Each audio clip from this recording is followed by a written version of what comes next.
इसके बाद मैंने आपको बताया बच्चों कि डी ब्रोगली थ्योरी की बैंड बजा दी थी किसने, सॉरी नील बोर थ्योरी की बैंड बजा दी थी किसने, तो डी ब्रोगली थ्योरी ने, D Broglie dual nature concept में, वो पढ़ेंगे आज हम।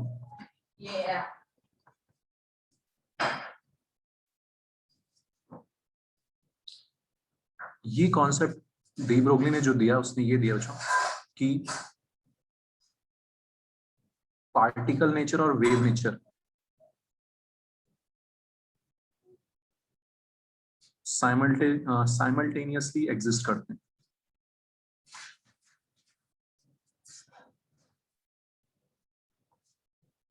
इसका मतलब ये है अगर कोई वेव होती है उसमें पार्टिकल नेचर होता है ना, उसका पार्टिकल नेचर तो आपने देख लिया फोटॉन्स, ठीक है। वेव में जो पार्टिकल नेचर है वो तो हमने देख ही लिया फोटॉन्स, वेव में क्या होते हैं, फोटॉन्स होते हैं, ठीक है। तो मनुष्य तो आपको पढ़ना है, वेव में होते हैं फोटॉन्स, पार्टिकल में होता है वेव नेचर। दोनों चीजें साथ में एग्जिस्ट करती हैं, कोई भी अलग से नहीं होती। इसका मतलब ये है बच्चों, पार्टिकल हैज वेव नेचर का मतलब कोई भी पार्टिकल सीधी लाइन पे नहीं चल सकता, वो ऐसे टेढ़ा मेढ़ा चलेगा, लड़खड़ाता हुआ वेव नेचर में चलेगा। समझ में आ रही बात? तो according to this theory de Broglie dual nature, हर पार्टिकल जो मूव कर रहा है वो वेव नेचर शो करता है, ठीक है। तो according to de Broglie every particle in motion possess wave nature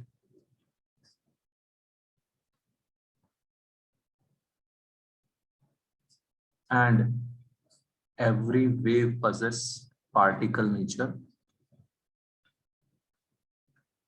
theory है ये ना, इसको ऐसे ही मानना है, रिस्पेक्ट करनी है।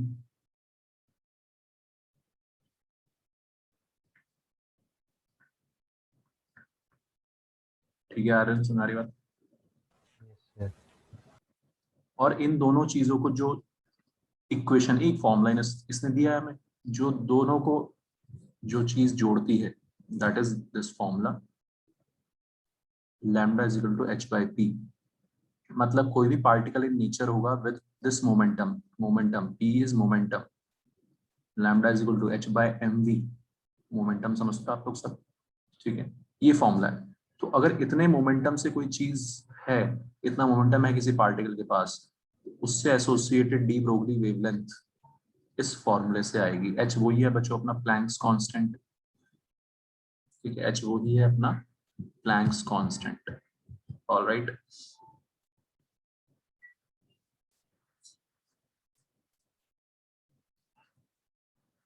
क्लियर है? तो ये फॉर्मूले से हम डी ब्रोगली वेवलेंथ निकालते हैं कोई पार्टिकल इन नेचर से, ठीक है। तो स्कूल में इस टाइप के क्वेश्चन आएंगे हल्के हल्के से। फाइंड डी ब्रोगली, पहले एक क्वेश्चन करते हैं फिर इसलिए धीरे धीरे हम इस थ्योरी को और समझेंगे। Find D Broglie wavelength associated with a tennis ball of mass 100 gram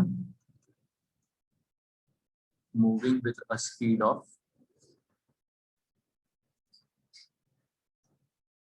let's say 50 meter per second। करो, फॉर्मूला चिपकाना है।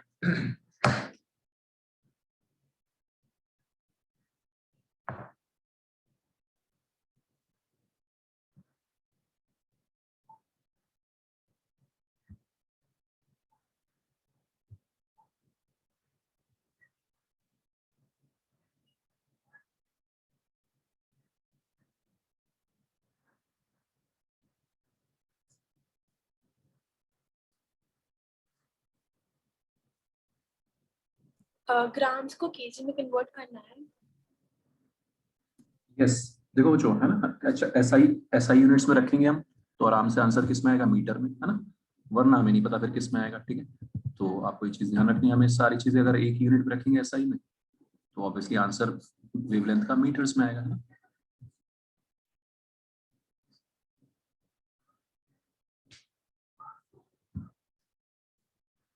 अगर स्पीड किलोमीटर पर आवर में भी दे रखी होती बच्चों में तो भी हम उसको मीटर पर सेकंड में कन्वर्ट करते हैं। ठीक है निश्चय, अमोक, समझ आ रही बात बच्चों?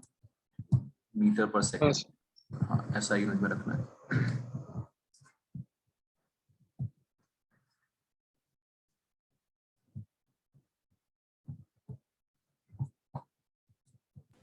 Point 1.1326 into 10⁻⁻39.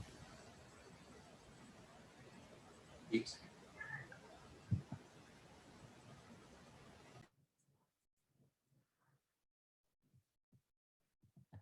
1.34 into 10⁻⁻34. हाँ सर। 34 आ रहा है और एक का 39 आ रहा है। ठीक है, एक बार चेक कर लेते हैं,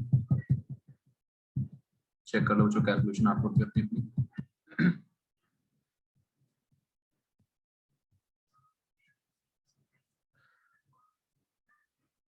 फॉर्मूला तो सिंपल है, इसमें कोई बड़ी बात नहीं है।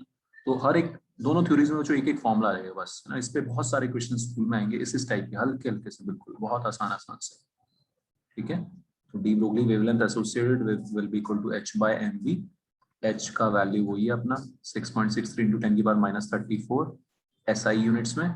SI यूनिट में सब कुछ रखना है। 100 ग्राम को kg में कन्वर्ट किया। ऑल राइट, ठीक है बच्चों, और 50 मीटर पर सेकेंड। बस, तो बहुत आसान कैलकुलेशन है, इसमें कुछ करना ही नहीं है। ठीक है, कितना मीटर आएगा? 1.3 जो भी है ना, 1.32 10⁻⁻34 meters. This will be the wavelength, de Broglie wavelength associated by this value. Clear है बच्चों? आसान है, कोई बड़ी बात नहीं, बहुत आसान सी चीज है ना। ओके, तो ये बोल रही है थ्योरी कि यार कोई भी पार्टिकल मूव कर रहा है ना, इतनी छोटी वेवलेंथ होगी हमें आंखों से दिखाई नहीं देगी, लेकिन ये थ्योरी बोलती है कि अच्छा उसमें होगा जरूर वेव नेचर। वेवलेंथ देखो कितनी छोटी आ रही है, कुछ दिखाई भी नहीं देगा, लेकिन ये थ्योरी बोलती है अगर मैं भी दौड़ रहा हूं तो भी मेरे अंदर भी थोड़ा वेव नेचर होगा। वेवलेंथ बहुत कम आएगी, दिखाई भी नहीं देगा आपको से, लेकिन होगा जरूर। ऐसा ये थ्योरी का कहना है। समझ में आ गई बात बच्चों? इतनी सी। ओके, अब ये थ्योरी ये बोल रही है कि भाई जो पार्टिकल्स बहुत हल्के होंगे, जैसे इलेक्ट्रॉन होंगे, प्रोटॉन होंगे, वहां पे ये जो वेवलेंथ है वो सिग्निफिकेंट हो जाएगा। क्यों? क्योंकि मास बहुत कम होता है उनका। समझ तो सभी चीज, मास बहुत कम होगा, इलेक्ट्रॉन का मास बहुत कम होगा, तो वैल्यू डिसेंट आ जाएगी, वेवलेंथ की वैल्यू जो है ठीक ठाक आ जाएगी। समझ में आ रहा है बच्चों? ठीक, तो हल्के पार्टिकल्स, बहुत जो लाइट पार्टिकल्स होते हैं, हल्के पार्टिकल्स होते हैं, इलेक्ट्रॉन, प्रोटॉन, वहां पे ये थ्योरी बहुत सिग्निफिकेंट हो जाती है कि वो सीधी लाइन में नहीं चल सकते। हल्के पार्टिकल्स लड़खड़ाते हुए चलेंगे, टेढ़ा मेढ़ा चलेंगे, वेव नेचर में चलेंगे। इस बात को हम है ना मजाक की बात से ऐसे याद रख सकते हैं। मैं हमेशा बताता हूँ ये जोक है ना, तो आप लोगों को भी बता रहा हूँ। ठीक है, इस बस मजाक की बात है, ऐसे उसको ध्यान रखना है कि अगर मैं चल रहा हूँ सीधी लाइन में तो मैं सीधी लाइन में चल पाऊंगा, लेकिन जब मैं थोड़ा हाई होऊंगा है ना, थोड़ा हाई होऊंगा तो मेरे कदम लड़खड़ाने लगेंगे। हाई होऊंगा तो मतलब मैं थोड़ा लाइट होऊंगा, लाइट फील कर रहा हूँ, इसलिए मेरे है ना, ये मजाक की बात से हम इसको याद रख सकते हैं। वेव नेचर आ जाएगा मेरे अंदर। तो हल्के पार्टिकल्स में बच्चों, लाइट पार्टिकल्स में, इलेक्ट्रॉन हो गए, प्रोटॉन हो गए, उनमें वेव नेचर ज्यादा प्रोमिनेंटली दिखाई देना शुरू हो जाता है। ऐसा ये थ्योरी बोलती है। ठीक है, फिर इस थ्योरी ने बैंड बजाई नील बोर की कि यार आपने ये रेडियस ये बना दिया है। नील बोर ने क्या बताया था, ये ऑर्बिट बना दिए थे कि भाई इन ऑर्बिट में घूमेंगे इलेक्ट्रॉन। तो इस थ्योरी ने बोला कि भाई वो तो सीधी लाइन पे चल ही नहीं सकते, वो तो लड़खड़ाते हुए चलेंगे, तो आपने कैसे ये बना दिया? समझ आ रहा है सबको? ठीक है, कैसे इन्होंने क्या कमियां निकाली डी नील बोर थ्योरी में। ऑलराइट बच्चों, समझ आ रहा है? तो according to de Broglie electron तो सीधी लाइन में चल ही नहीं सकते, लड़खड़ाते हुए चलेंगे, वेव नेचर में चलेंगे, तो वो इस ऑर्बिट पे चल ही नहीं सकते। Got it? ये कमी निकाली। ओके, इसके कुछ और क्वेश्चंस करने पड़ेंगे है ना, कि find D Broglie wavelength of an electron moving in, formula याद होना चाहिए इसके लिए, मैं अनुश्री के लिए फॉर्मूला लिख दूंगा, in second orbit of H atom. ये अनुश्री, तो स्पीड का फॉर्मूला होता है अनुश्री सेकेंड ऑर्बिट में 2.18 इंटू 10⁶ Z/n मीटर पर second. n is number of orbit, z is atomic number.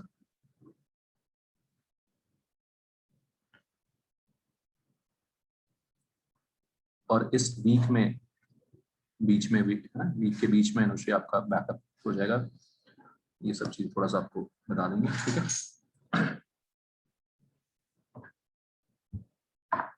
Find de Broglie wavelength of an electron moving in second orbit of H atom.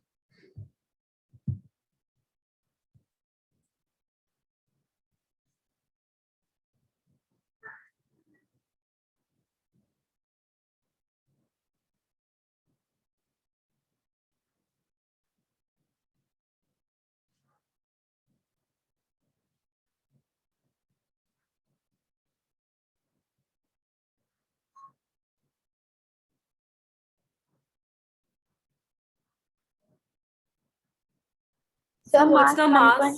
1.67 into 10 to the power minus 27 लेना है। तो electron का मास अच्छा है ना, याद रखना है आपको 91 into 10 की पावर माइनस 31 kg, 27 है ना वो वाला, ठीक, मास ऑफ इलेक्ट्रॉन याद रखना है 9.1 into 10 की पावर माइनस 31 kg।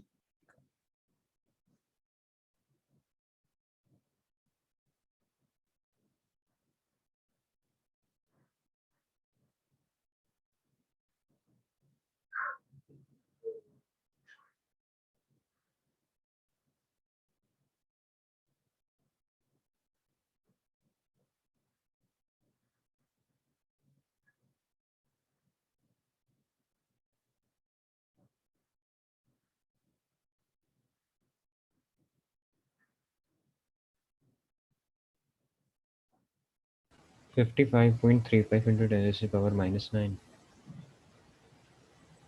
ठीक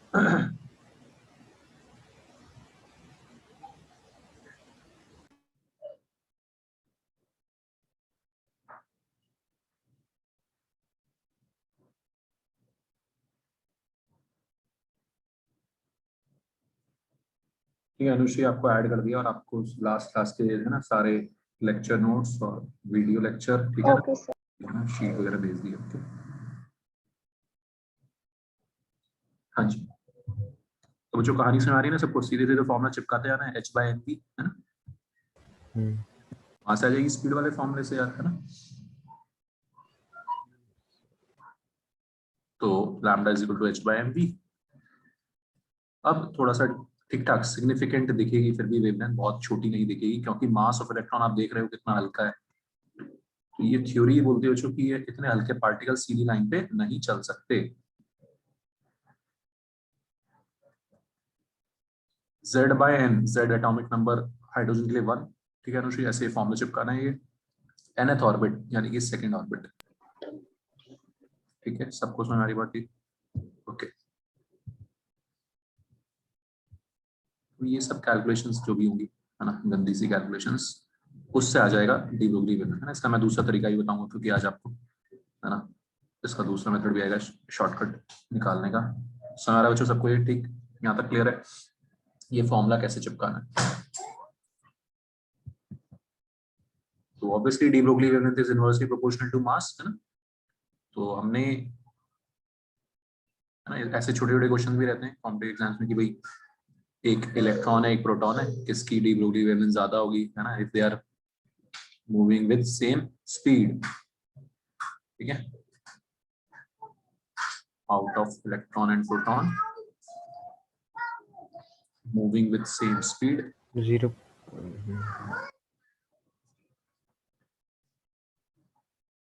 which will have higher de Broglie wavelength।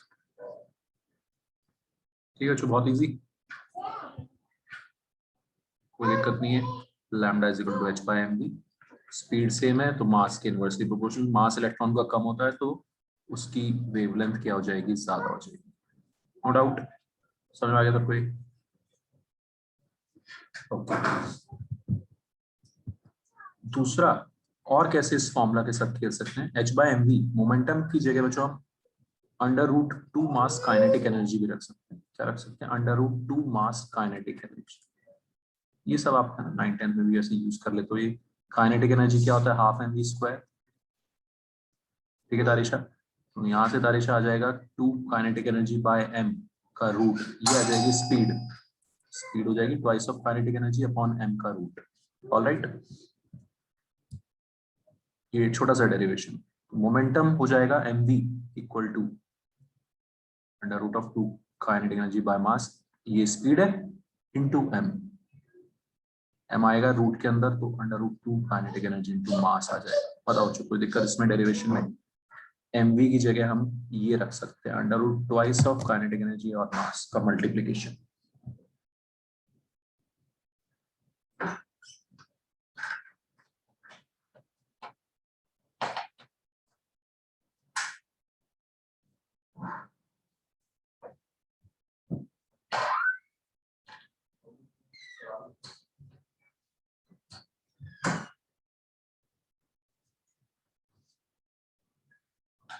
हाँ ठीक है बच्चों, समझ आ गया?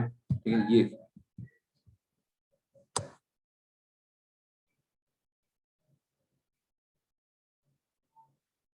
अब इसमें और कैसे क्वेश्चंस बनते हैं? ये फिर से वही फोटो इलेक्ट्रिक इफेक्ट वाले।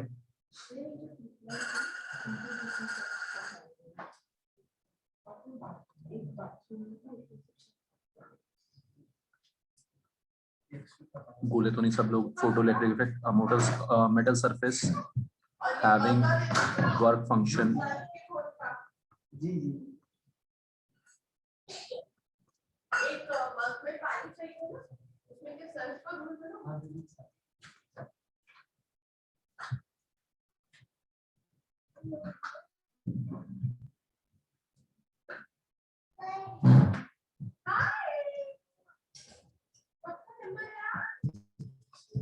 याद है सबको? अमोघ याद है बच्चों?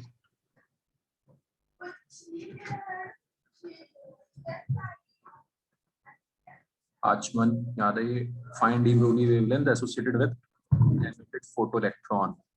करो बच्चों ट्राई, एमिटेड फोटो इलेक्ट्रॉन।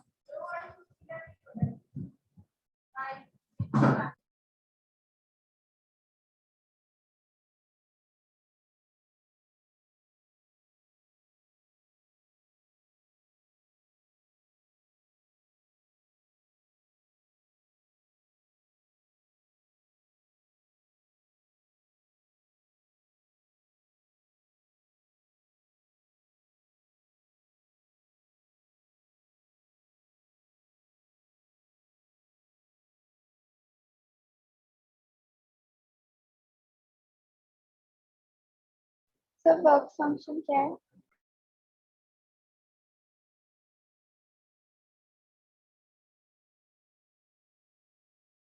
हाँ अनुश्री नहीं पढ़ा ना तूने? अच्छा, स्कूल में पढ़ा है अनुश्री ये फोटो इलेक्ट्रिक इफेक्ट? नहीं सर, ये तो नहीं पता। कोई बात नहीं, मैं करा दूंगा। तो वर्क फंक्शन होता है अनुश्री की कितना मिनिमम एनर्जी चाहिए इलेक्ट्रॉन को बाहर निकालने के लिए, ठीक है? तो जब आप है ना, सोलर एनर्जी भी ऐसी बनती है, सोलर पैनल्स में सनलाइट पड़ती है ना, मेटल की सरफेस पे, और वहां से इलेक्ट्रॉन्स निकलने शुरू हो जाते हैं बाहर। अनुश्री समझ आ रहा है? Yes sir. और इलेक्ट्रॉन्स जब मूव करते हैं तो इलेक्ट्रिसिटी जनरेट होती है। क्या होती है? इलेक्ट्रिसिटी जनरेट होती है, ठीक है? तो कितनी एनर्जी से वो वहां पे जुड़े होते हैं, कितनी एनर्जी से वो अंदर जुड़े होते हैं मेटल के साथ, उसको वर्क फंक्शन बोलते हैं, ठीक है? तो एक इलेक्ट्रॉन को जब मिलेगी तो वो बाहर आ जाएगा मेटल से, ठीक है? तो ये होता है बच्चे फोटो इलेक्ट्रिक इफेक्ट की जो काइनेटिक एनर्जी जो फोटोन पड़ता है, लाइट पड़ती है सरफेस के ऊपर, उसमें से 2 इलेक्ट्रॉन वोल्ट तो उसको बाहर निकालने में लग जाएगा, बाकी एनर्जी उसकी काइनेटिक एनर्जी में कन्वर्ट हो जाएगी, है ना? तो बहुत सिंपल सा फॉर्मूला होता है। यहाँ पे हम क्लास में जैसे कर चुके हैं, मैं दोबारा से आपको कराऊंगा। तो काइनेटिक एनर्जी ऑफ इलेक्ट्रॉन निकालने के लिए हम क्या करते हैं Anushree? Energy of 1 photon minus work function, है ना? वर्क फंक्शन तो उसको बाहर निकालने में लग गया, ठीक है?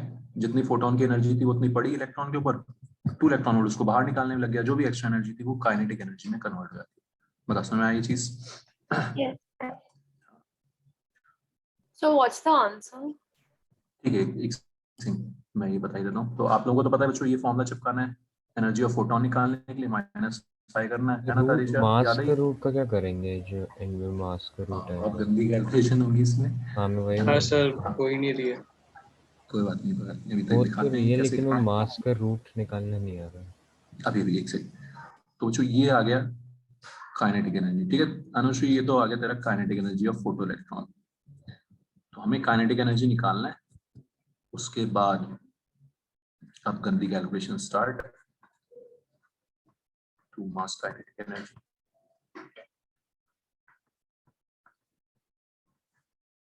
तो इस चैप्टर में जो बस ये है, 1.10 into 10 is power minus 3 हाँ upon root minus 31 आ रहा है। एक सेकंड, एक सेकंड।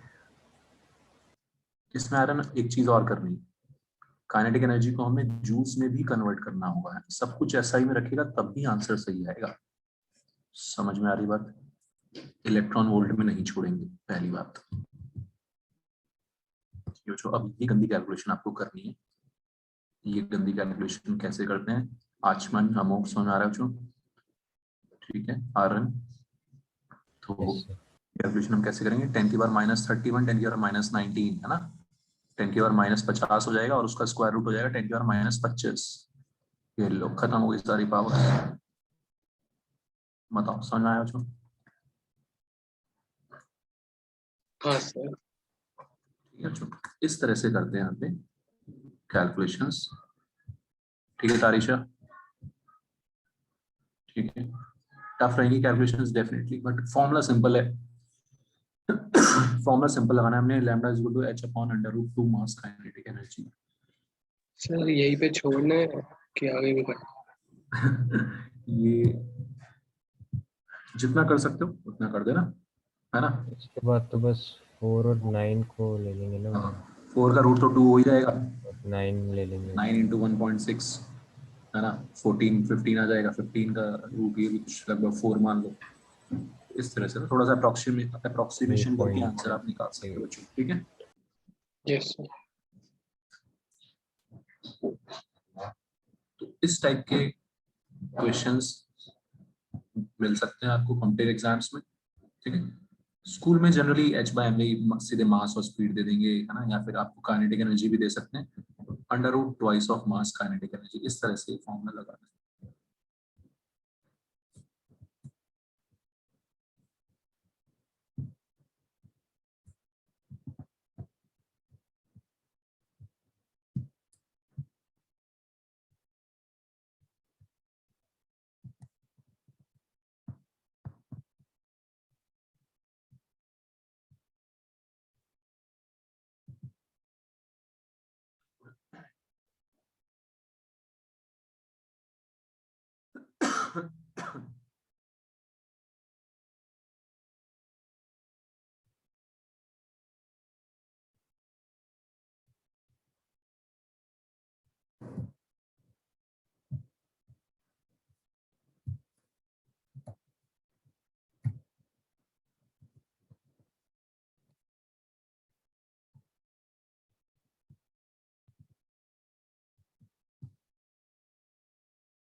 ट्वेंटी और 21 क्वेश्चन एक बार, है ना? तो 20 और 21 बहुत ज्यादा कैलकुलेशन में टाइम वेस्ट नहीं करना है, बस एक एक्सप्रेशन बना के देखो जो आंसर क्या आएगा। इस टाइप के क्वेश्चन आपको एनसीईआरटी में मिलेंगे, सीधे सीधे डायरेक्ट।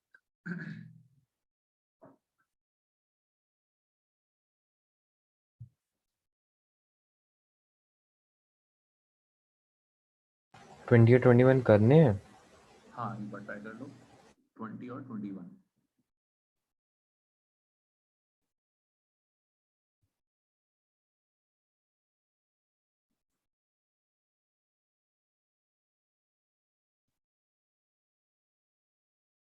इसको आप एक बार ट्राई करोगे तो आपको कैलकुलेशन से ना डर निकल जाएगा, है ना, कैलकुलेशन वाला डर निकल जाएगा।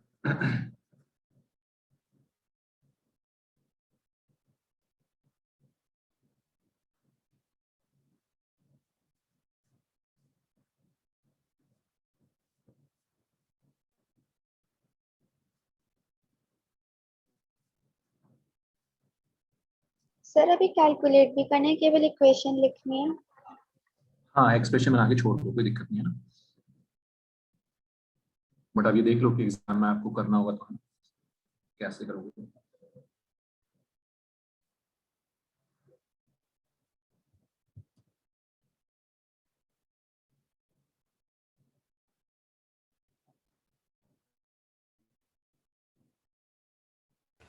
20 का तो 0.35 इंटू 10⁻⁻10 आ रहा है।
ठीक है, जो डायरेक्ट क्वेश्चन है कोई दिक्कत नहीं है इसमें, है ना। एक में under root h upon under root twice of mass into kinetic energy समझ आ रहा है, और एक में एच बाय एम बी लगा देंगे। ठीक है बच्चों, काइनेटिक एनर्जी देंगे तो h by under root twice of mass kinetic energy, है ना, और वरना h by m v. Clear, understood everyone? Yes sir. Yes sir. Okay, ये बच्चों फंडा डी ब्रोगली का, ये जो आपने किया है ना यहाँ पे गंदी सी कैलकुलेशन, है ना, कॉम्पिटेटिव एग्जाम्स के लिए बच्चों इसका सबका शॉर्टकट दिया जाता है। तो मैं अभी लिख देता हूँ, बट है ना, ये आप लोगों को 12th तक जाके, 12th में मॉडर्न फिजिक्स में भी आता है, मैंने आप बताया था आपको सेम चैप्टर 12th में मॉडर्न फिजिक्स में भी आता है, तब भी आप इसका शॉर्टकट याद रखते हो। तो एक शॉर्टकट ये भी है ना, अभी बस वही है कि स्कूल्स में नहीं यूज करना इसको, है ना, कॉम्पिटेटिव एग्जाम्स में ऑब्जेक्टिव क्वेश्चंस में यूज करते हैं टाइम बचाने के लिए। ये गंदी कैलकुलेशन ऑब्वियसली हम एग्जाम में, कॉम्पिटेटिव एग्जाम में करेंगे तो थोड़ा सा टाइम लगेगा, वहां पे थोड़ा सा ये चालाकी मचा लेते हैं।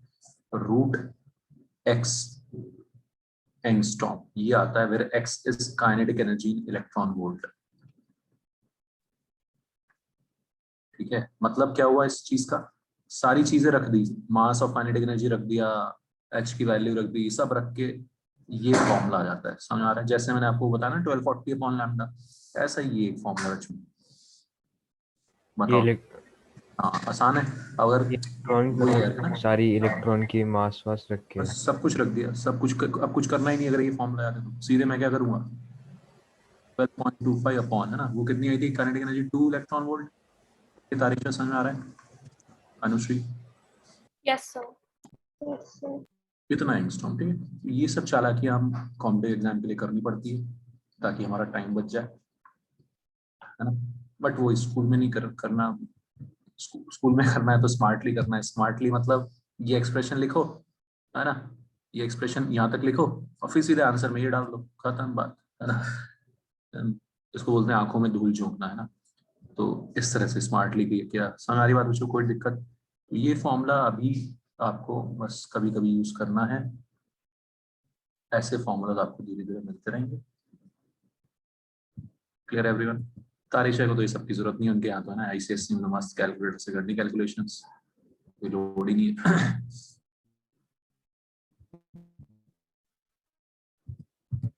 ठीक है तारिशा, तो ये फॉर्मूला है, सीधे फॉर्मूला चिपकाना है, आंसर निकालना है। Okay Yes, sir. चलो आ जाओ बच्चों आगे।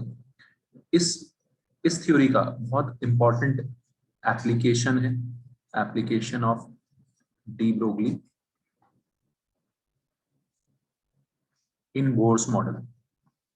तो इन दोनों ने बोर ने बात मान ली उसकी, अच्छा यार तुम जो बोल इलेक्ट्रॉन को ऐसे ही इलेक्ट्रॉन को सीधी लाइन पे नहीं घुमाते, ऐसे घुमा फिरा के, है ना। ठीक है, तो इसमें बच्चों हम नंबर ऑफ वेव्स जब निकालते हैं, नंबर ऑफ वेव्स, कितनी वेव्स बन रही है एक चक्कर लगाने में, समझ में आ रहा है सबको? नंबर ऑफ वेव्स कितनी बन रही हैं, जैसे यहाँ पे अगर मैं बोलूँ तो एक ये वेव और एक ये दूसरी वेव, है ना, 2 वेव्स बन रही है। तो नंबर ऑफ वेव्स निकालने के लिए ध्यान से सुनना मेरी बात, बहुत इंपॉर्टेंट रिजल्ट आएगा। नंबर ऑफ वेव्स निकालने के लिए क्या करेंगे, पेरीमीटर समझते हो, 2πr डिवाइडेड बाय वेवलेंथ, है ना। ये एक पूरा चक्कर 2πr डिस्टेंस है, उसको अगर मैं वेवलेंथ से डिवाइड कर दूंगा, डी ब्रोगली वेवलेंथ से डिवाइड कर दूंगा तो क्या आ जाएगा, नंबर ऑफ वेव्स आ जाएगा। मानते हो बात सब लोग? कोई डाउट बताते रहना, कोई दिक्कत हो तो। लैम्डा की जगह रख दिया हमने h by m v, de Broglie wavelength की जगह रख दिया h by m v. Alright, और ये एमवीआर आ गया हमारा डी ब्रोगली के सॉरी नील बोर्ड मॉडल्स के assumption से कि एंगुलर मोमेंटम इज क्वांटाइज्ड, बाकी लोगों ने पढ़ा हुआ है mvr is equal to nh by 2 pi. समझ में आ रही बात बच्चों? 2 पाई से 2 पाई कटा और ये कटा, नंबर ऑफ वेव्स n के इक्वल आ जाती है। आपको सीधा रिजल्ट याद रखना है, नंबर ऑफ वेव्स किसके इक्वल आ जाती है, n के इक्वल। इस चीज का मतलब ये है कि फर्स्ट ऑर्बिट है तो एक वेव में पूरा चक्कर कंप्लीट, पूरा रिवॉल्यूशन एक वेव में कंप्लीट। सेकंड अगर ऑर्बिट है तो कितनी वेव्स बनेगी, 2। ये एक वेव, ये दूसरी वेव, 2 वेव में चक्कर कंप्लीट। थर्ड अगर शेल होगा, थर्ड अगर ऑर्बिट होगा, कितनी वेव्स बनेंगी बच्चों, 3। 1 2 लंबी सी, ठीक है, 3 है ना, 3 वेव्स बन जाएंगी। तो जितना नंबर ऑफ ऑर्बिट होगा उतनी ही वेव्स बनेगी। बताओ क्लियर है ये रिजल्ट? सर ऐसा भी तो हो सकता है कि वो मतलब मिले ही ना, ओवरलैप कर जाए। हाँ, यही तो सारी कहानी है अनुश्री। इन्होंने बोला कि सब कुछ क्वांटाइज्ड है। क्वांटाइज मतलब कुछ भी फ्रैक्शनल नहीं है ना। क्वांटम थ्योरी में सब कुछ क्वांटाइज्ड है। इन्होंने यही चीज इन्होंने बताई कि नंबर ऑफ वेव्स भी पूरी n के बराबर आ रही है, मतलब इन होल नंबर वैल्यूज आ रही है, फ्रैक्शन में आ ही नहीं रही है। समझ में आ रहा है अनुश्री? यस। ठीक है, तो आधी अधूरी वेव्स नहीं बनेगी, पूरी नंबर ऑफ वेव्स पूरी फिक्स बनेगी, 1 बनेगी, 2 बनेगी, 3 बनेगी। तो ये प्रॉपरली है ना, इतना ये चीज उन्होंने मान ली कि सब कुछ क्वांटाइज है। इस बात पे सब लोग एग्री कर रहे थे कि सब कुछ क्वांटाइज है। ठीक है अनुश्री, क्वांटाइज का मतलब आपने यस सर। हाँ, तो उस सब ने ये चीज मान ली कि सब कुछ क्वांटाइज है। यहाँ पे नंबर ऑफ वेव्स जो बन रही है वो भी क्वांटाइज्ड है। ऑलराइट बच्चों, अब बताओ किसी और को कोई डाउट? आचमन समझ आ रहा है, अमोक निक्षय? हाँ सर। ठीक है, तो हमें बस ये ध्यान रखना है, ये रिजल्ट है कि नंबर ऑफ वेव्स, कितनी वेव्स बनती है, n के इक्वली बनती है। फर्स्ट ऑर्बिट में 1 वेव बनती है, सेकंड ऑर्बिट में 2 वेव बनती है, थर्ड ऑर्बिट में 3 वेव्स बनती है। ठीक है, ये स्टैंडर्ड रिजल्ट है।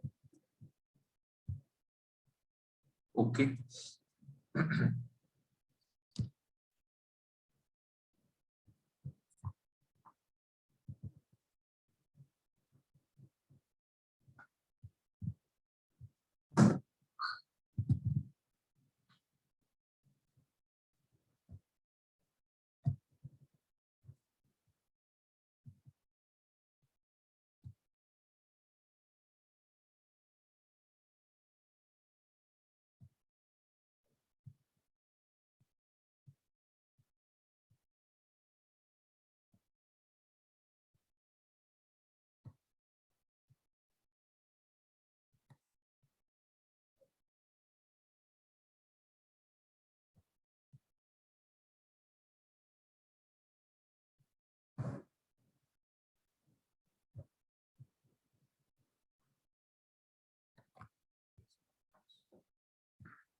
तो ये भी नंबर ऑफ वेव्स भी जो है क्वांटाइज आ रही है। अब इसमें जो मैं वो बता रहा था कि कितना है ना, हर ऑर्बिट में वेवलेंथ निकालने का एक शॉर्टकट भी आ जाएगा, जो हम पहले lambda is equal to h by mv से निकालने की उसमें कैलकुलेशन गंदी आ रही थी।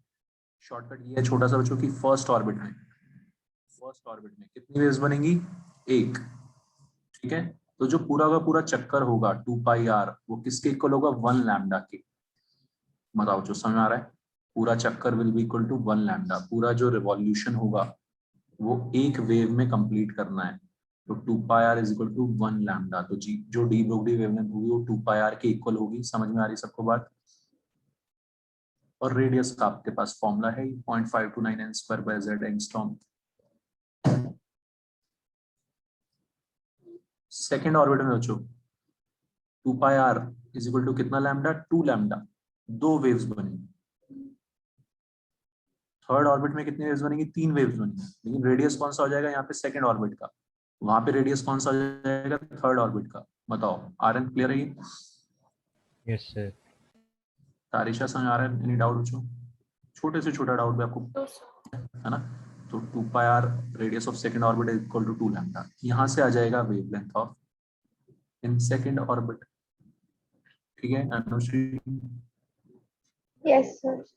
हाँ ओके, तो बच्चों ये थोड़ा सा एप्लीकेशन था जिसको यूज करते हुए हम इजीली आसानी से वेवलेंथ निकाल सकते हैं अलग अलग ऑर्बिट में, अलग अलग। तो ये हो गई हमारी डी ब्रोगली वेवलेंथ या डी ब्रोगली का डुअल नेचर कॉन्सेप्ट, जिसने पहले हमारे बोर मॉडल में थोड़ी सी कमियां निकाली। उसने बोला कि भाई ये ऑर्बिट सीधी लाइन पे नहीं चलेंगे, आप इसको है ना ऐसे टेढ़े मेढ़े वेव नेचर में चलेंगे, उसमें चलाएंगे।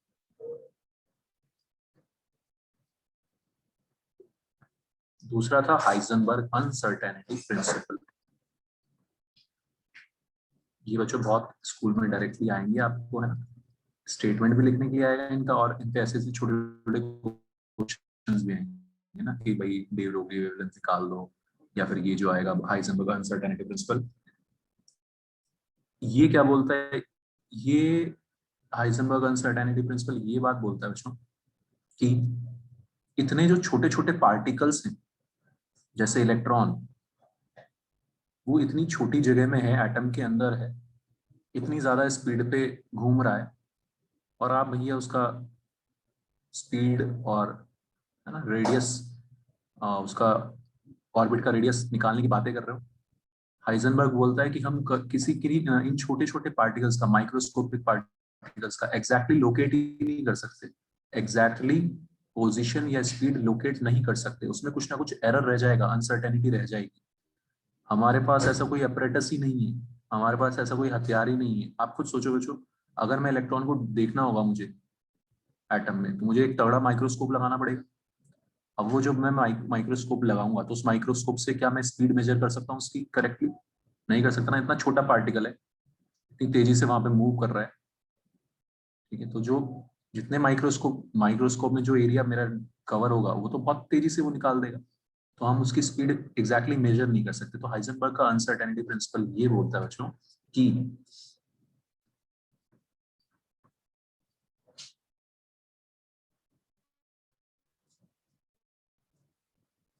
momentum and position of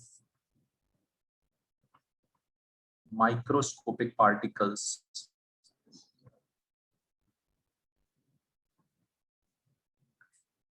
cannot be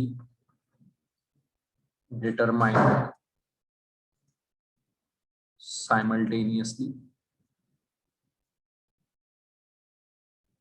with precision और accuracy। ठीक है, एक्यूरेटली प्रिसीजन के साथ हम साइमल्टेनियसली मेजर ही नहीं कर सकते मोमेंटम और पोजीशन को। एक पे मैं फोकस करूंगा, उसको मैं जितना माइक्रोस्कोप तगड़ा वाला लगाऊंगा उसकी पोजीशन को एग्जैक्टली लोकेट करने के लिए, तो वेलोसिटी में, स्पीड में एरर बढ़ जाएगा, मतलब मोमेंटम में एरर बढ़ जाएगा। मेरी बात समझ आ रही है बच्चों सबको? ठीक Yes. ठीक है, तो Yes, sir. ने ये इंपॉर्टेंट पॉइंट दिया था कि भाई आप क्या फॉर्मूला निकाल के बैठ गए, वेरीफाई तो हो नहीं सकते फॉर्मूला, आपने जबरदस्ती का फॉर्मूला चिपका दिया, स्पीड का फॉर्मूला चिपका रहे हो, रेडियस का फॉर्मूला चिपका रहे हो, कैसे इसको वेरीफाई करें? हमारे पास ऐसा कोई हथियार ही नहीं है जिससे हम इसको एग्जैक्टली मेजर कर सकें।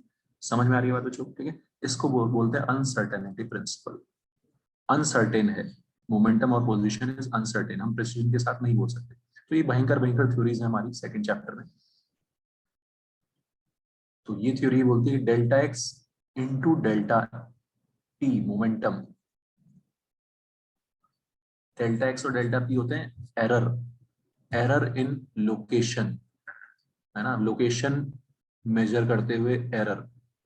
ये है मोमेंटम मेजर करते हुए एरर या अनसर्टेनिटी, एरर और uncertainty.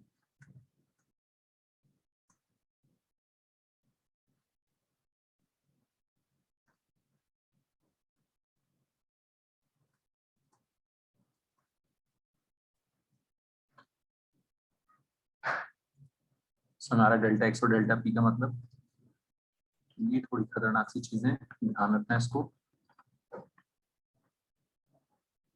while measuring or determining momentum of electron is greater than equal to h by 4 pi, ये h नहीं पीछे छोड़ने वाला हमारा, प्लैंक्स कांस्टेंट हर जगह आएगा यहाँ पे।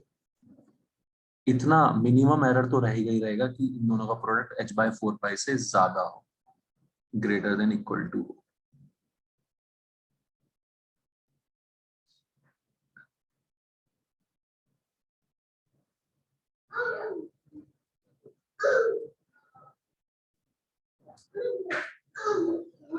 क्लियर है बच्चों? ओके, तो हमें हमें कुछ नहीं करना, हमें ज्यादा लोड नहीं लेना, हमें तो बस ये फॉर्मूला चिपकाना है, इससे क्वेश्चंस करने हैं, है ना। आपको आएगा क्वेश्चन, आपको एरर इन लोकेशन दे देंगे, आपसे बोलेंगे एरर इन वेलोसिटी निकाल दो।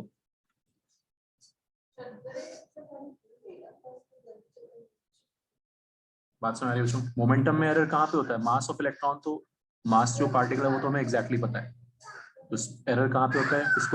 किसको मेजर करने में एरर आता है? स्पीड को। ठीक, आपको एक चीज देंगे, दूसरी चीज अपने आप कैलकुलेट हो जाएगी। बताओ जो, कोई डाउट किसी को?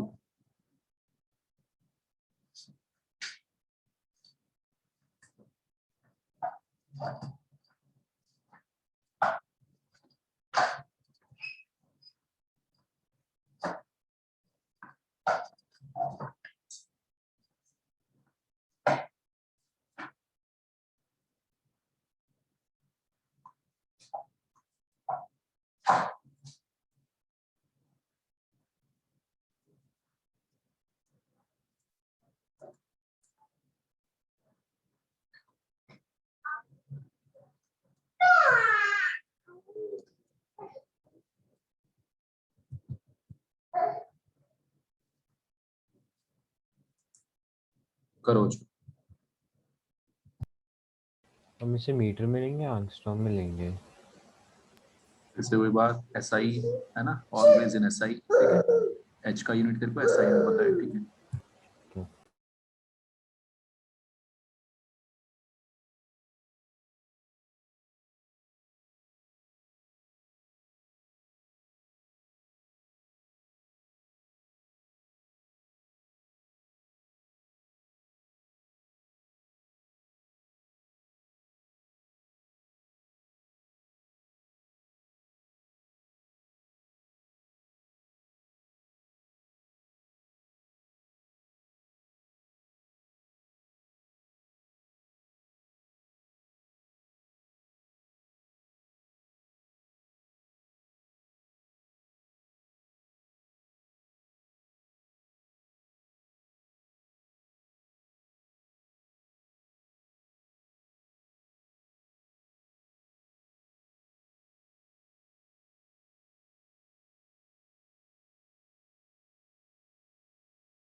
ठीक है, समझ आ रहा है क्या करना है? कैलकुलेशंस, ठीक है। Anushree, any doubt?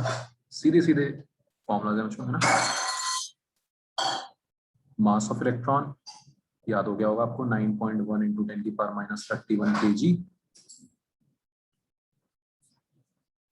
So I got 0.05 into 10⁻⁻13. Okay, ये है ना तो ग्रेटर देन इक्वल टू में वो इक्वालिटी वाला आंसर लिख देते हैं जनरली ना, बट आप ऐसे भी है ना इक्वालिटी वाला भी आंसर छोड़ सकते हो, कोई दिक्कत नहीं है। सिंपल है ना बच्चों, सीधा सीधा फॉर्मूला चिपकाना होता है, कोई दिक्कत नहीं होती। बस थ्योरीज बहुत इन्होंने अजीबोगरीब दी हुई है, बट है ना ये आप ये समझ के चलो यार, ये एटम वेटम हो गया है ना, यूनिवर्स हो गया, हमारे समझ के बाहर की चीजें। हमें जो थ्योरीज हैं हमारे सिलेबस, हमें उनको अप्लाई करना सीखना है। अनसर्टेनिटी प्रिंसिपल मतलब एक चीज की अनसर्टेनिटी की बनो, दूसरी चीज की अनसर्टेनिटी हम निकाल सकते हैं, बस ये फॉर्मूला हमें ये बताता है। Clear everyone?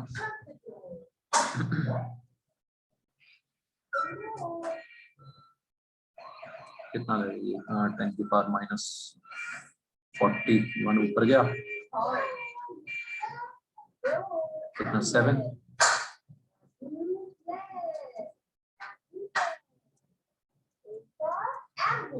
क्लियर है बच्चों? सब कुछ आपने एसआई में रखा है तो आंसर किस में आएगा? मीटर पर सेकंड में आएगा, एसआई में आएगा। ऑलराइट,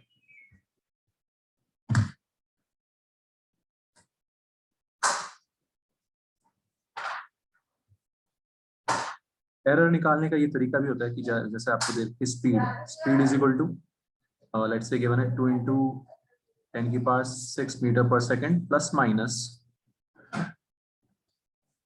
0.1%। मतलब जैसे मैं बोलता हूँ कि यार मेरे घर से लेट्स से है ना, मेरे घर से कुछ चौक कुछ 500 मीटर है, प्लस माइनस 50 मीटर है ना, मैं एक्यूरेटली थोड़ी ना बता सकता हूँ, मैं बोलूंगा 500 मीटर प्लस माइनस 50 मीटर है ना। तो जो एरर है मेरी, जो मैं बता रहा हूँ लोकेशन, 2 into 10⁻² हो जाएगा ना? हाँ है ना, तो जो उसमें जो एरर है वो 50 मीटर है। तो जो प्लस माइनस लिखा होता है ना, ये लिखने का तरीका आपको ध्यान रखना है, ये लिखा होता है, ठीक है अनुश्री समझ आ रहा है, ये एरर हो जाएगा। This will be the error in speed. ये स्पीड अगर मैं ऐसे लिख रहा हूँ, क्लियर है बच्चों? समझ आ रही बात? अमोघ समझ आ रहा है? ठीक है निश्चय?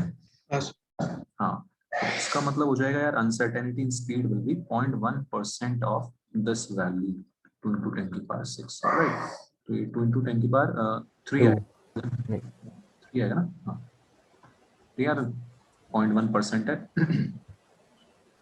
क्लियर है बच्चों? बस, तो अगर आपको ऐसे कुछ क्वेश्चन में दे रखा है वो आपको ध्यान रखना है। लेट्स से क्वेश्चन है speed of an electron as measured is equal to, let's say 10 to the power 7 meter per second plus minus 0.01%. Find error or uncertainty in finding location of electron.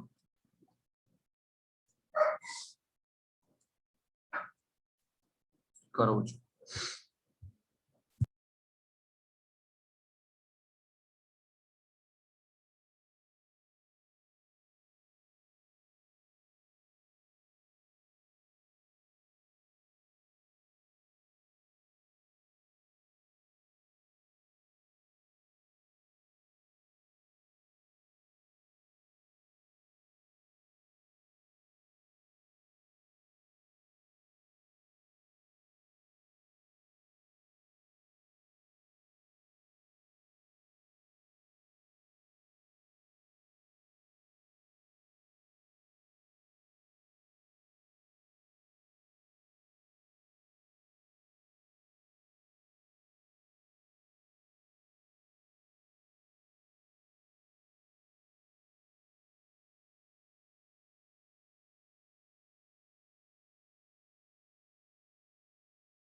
Sir जैसे ऊपर वाले में हमने 0.1/100 करा था वैसे इसमें 0.01/100 करना है और 2 इंटू उस वाले उसकी जगह 3 इंटू वाला नंबर लिखना है।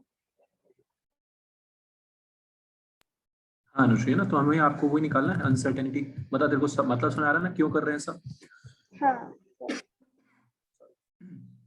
ये प्लस माइनस लिखने का मतलब होता है कि इतना एरर है ना, इतना एरर है इसमें वाइल कैलकुलेटिंग ना, जो हमारा एपरेटस होता है 0.019 into 10⁻⁻6 आ रहा है। बच्चों किसी को कोई भी चीज है ना मतलब अगर समझ आ रहा हो तो प्लीज पूछ लेना, बाकी सिंपल है। दो थ्योरीज हमने आज देखी है ना, हाइजेनबर्ग अनसर्टेनिटी प्रिंसिपल और ये, तो हाइजेनबर्ग और इससे पहले वो डी ब्रोगली।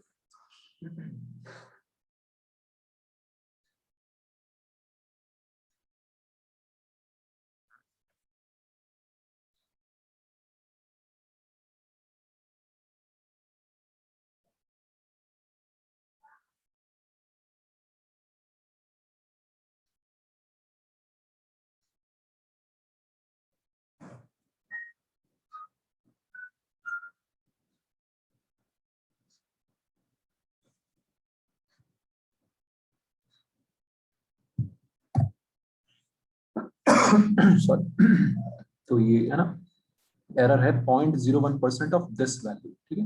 इसका मतलब ये होता है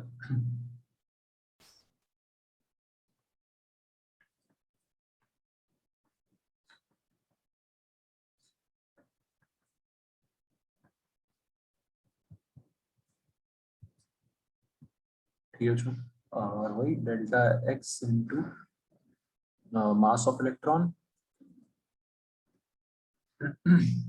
into delta v greater than equal to h/4 पाई।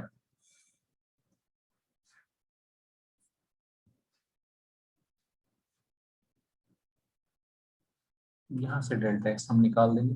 हमें बस ये बड़ी बड़ी पावर्स में ही खेलना है, बाकी कुछ नहीं है इस चैप्टर में। यहाँ पे कैलकुलेशंस करते हुए बड़ी ये क्वेश्चंस दो तो पेट हैं, स्कूल में आएंगे ही आएंगे 100% है ना। हाइजेनबर्ग अनसर्टेनिटी प्रिंसिपल लगाना और ये फोटो इलेक्ट्रिक वेट, ये सारे क्वेश्चंस बहुत कॉमन है उसमें। ऑलराइट, आंसर आएगा मीटर में क्योंकि हमने सब कुछ ऐसा ही में रखा है।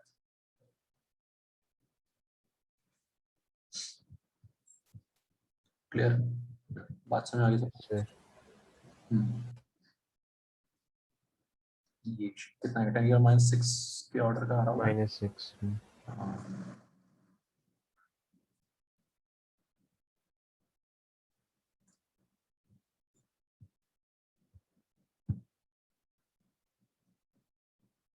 इसे इससे आगे सॉल्व करना होता है ना या फिर इधर ही? हाँ स्कूल में है ना थोड़ा करना पड़ेगा, ठीक है। तो तरीका तो ये बता ही रखा है आपको कि भाई पहले है ना 0.019 आ रहा है।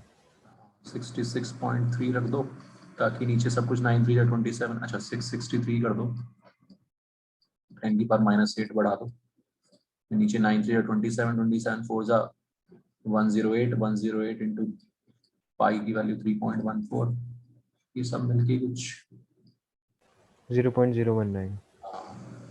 है ना, ये सब मिलके 300 350 के आसपास आ जाएगा, तो 1 पॉइंट समथिंग आ जाएगा मेरे ख्याल से, तो 1.82 के आसपास आ जाएगा हम कुछ 10⁻⁻8 में तो हाँ इतना ही है। हाँ है ना 1.9 इंटू 10⁻⁻8 या 2 इंटू 10⁻⁻8। बताओ तो समझ आ रही बात, कोई दिक्कत किसी को? ठीक है, तो ये होगी हमारी दोनों जो थ्योरीज हैं, अनसर्टेनिटी प्रिंसिपल वाली और डी होगी वेव सर एक डाउट था, हाँ हाँ पूछो। वो जो टेस्ट का 3 मार्कर का थर्ड क्वेश्चन था वो एक बार बता सकते हो? हाँ हाँ बता देते हैं। So will we get an answer key to the desk? Answer की मतलब उसको ऐसा सच मैंने बनाई नहीं है, बट वो आप किसी भी क्वेश्चन में मुझसे पूछ सकते हो। मैंने अभी आज ही चेक की है सारी, तो मुझे आंसर रट गए हैं। ठीक है तानिशा, Okay, sir. तूने तो वही छोटी छोटी सी मिस्टेक्स की हुई है, मैंने जो बताया था तेरे को ना, Yeah. है ना। I share your copy with you. अच्छा तेरी कॉपी तो तेरे पास है ही ऑब्वियसली। Yeah, yeah. लास्ट किसमें क्वेश्चन में कि कहाँ कहाँ पे आपको डाउट्स लग रहे हैं, कि मैं बता दूंगा आपको कि यहाँ पे गलतियां हैं। करेक्ट आंसर भी पूछना हो किसी का भी आप पूछ सकते हो, ठीक है। तो ये जैसे third Thank question, you, sir. Sir ये क्वेश्चन को सॉल्व कर पाया तो पूरे मतलब टेस्ट में? थर्ड क्वेश्चन हाँ लोगों ने कर दिया था ये। आर्यन इतना कोई टफ नहीं है, ये तू कर सकता है आराम से, मैं बताता हूँ। सोचना क्या था इसमें, थोड़ा सा बस सोचना था, बस स्ट्राइक करने की बात है और कुछ नहीं। तो 3 मार्कर का थर्ड क्वेश्चन ये रहा। डेंसिटी ऑफ मरकरी दे रखा है 13.6 ग्राम पर CC. Assuming each atom is occupying a cube of H length equal to diameter of mercury atom. जो डायमीटर है मरकरी एटम का उतना ही बड़ा क्यूब ऑक्यूपाई कर रहा है एक एटम, ठीक है। तो तेरे को डेंसिटी डायमीटर का जो ये डायमीटर निकालना है तेरे को अप्रोक्सीमेटली, ठीक है यार। इसमें बस ये करना था, हमें मास पता होना चाहिए। मोलर मास मरकरी का होता है 206 या 200 भी मान लो, कोई दिक्कत नहीं है।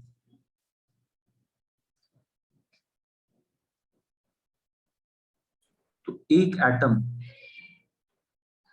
एटम आयरन कितना वॉल्यूम ऑक्यूपाई कर रहा है, ये ए क्यूब, और ए क्या है, डायमीटर ऑफ द एटम, ठीक है। तो एक एटम का वेट कितना होगा, आयरन सिर्फ ये करना था तेरे को 200 बाय एवोगैड्रो नंबर। ये चीज यूज हो रही थी इस चैप्टर में। अगर एक मोल का वेट 200 ग्राम है तो एक एटम का वेट कितना होगा, 200 बाय एवोगैड्रो नंबर। ये समझते ही हो आप, है ना। डेंसिटी क्या है, मास अपॉन वॉल्यूम। वॉल्यूम क्या लेगा, ए क्यूब। बता समझ आई, सिर्फ इसमें आई क्यू लगाना था, केमिस्ट्री कुछ लगी नहीं रही थी। 200 बाय एवोगैड्रो नंबर से एक एटम का वेट आ गया, और एक एटम जो है वो इतना वॉल्यूम ऑक्यूपाई कर रहा है ए क्यूब के, तो यहाँ से सीधे ए क्यूब आ जाएगा, ठीक है आनंद। ठीक है। और ये जो ए था वो भी क्या हो जाएगा, डायमीटर हो जाएगा। बस ये करना था इसमें, है ना। तो इतना कोई टफ था नहीं, बस सोच के स्ट्राइक करने वाली बात है कि अच्छा ये एक एटम का वेट इतना 200 बाय एवोगैड्रो नंबर और वेट ऑफ वन एटम। ये थोड़ा सा बस ये अलग सा क्वेश्चन था और कुछ नहीं है ना। समझ आ गया। ठीक है।